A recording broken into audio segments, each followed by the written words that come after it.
As you're aware, if you were here last week, we're going to be trying something for the next few months anyways, something a little bit differently. And I'm going to take 5 minutes and answer a biblical question or a doctrinal question for you.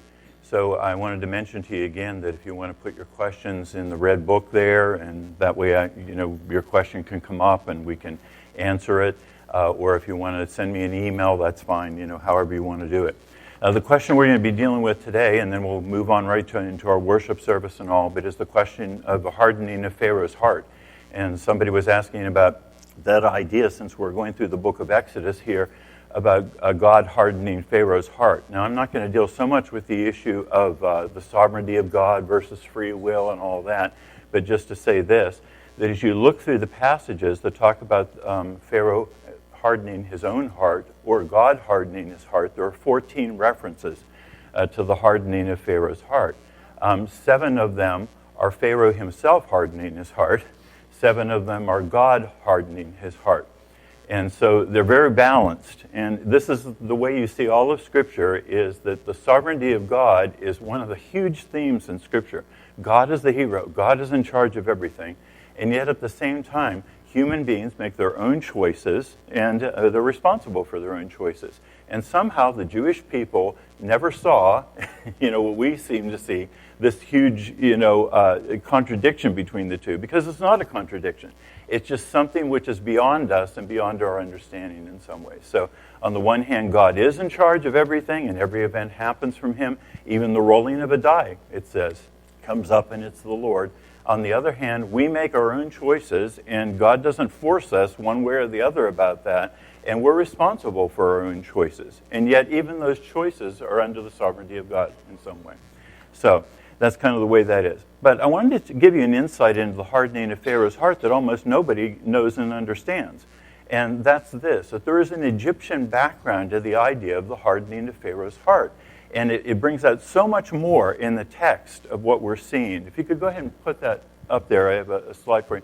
Maybe some of you have seen this, either in a museum or you've seen it on the internet or something like that. This is the Egyptian view of life after death. And so in the Egyptian view of life after death, we have a picture here of a guy named Annie. And Annie is not Anakin, it's not Luke Skywalker, what is that, Darth Vader. Anything. But Annie is being brought by the god, it's not Osiris. Osiris is the one over on the right. I can't remember. Is it Anubis? The god of the dead, anyways. And he is being brought to scales that are there. Do you see the scales? Okay. And there's a god who then places Annie's heart on the scales, and on the other side of the scales is a feather. And the feather is called the feather of truth and righteousness. Okay, so his heart is put in the scales, and if his heart is lighter than the feather, then he gets to go into Egyptian heaven. All right.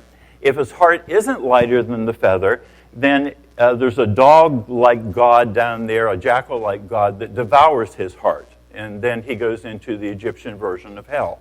All right. In this particular story, Annie's heart is taken from him, and it's laid on the scales, and Annie actually talks to his heart, and he says, "Heart, don't testify against me," And so his heart is weighed, and his heart is better than the feather of truth and righteousness, is lighter, and so he goes into the god Osiris and is being introduced there into the Egyptian heaven. All right. Now here's what's interesting. Although in our English translations we translate the phrase about the hardening of Pharaoh's heart, we call it hardening. In the actual Hebrew, the word is to make heavy.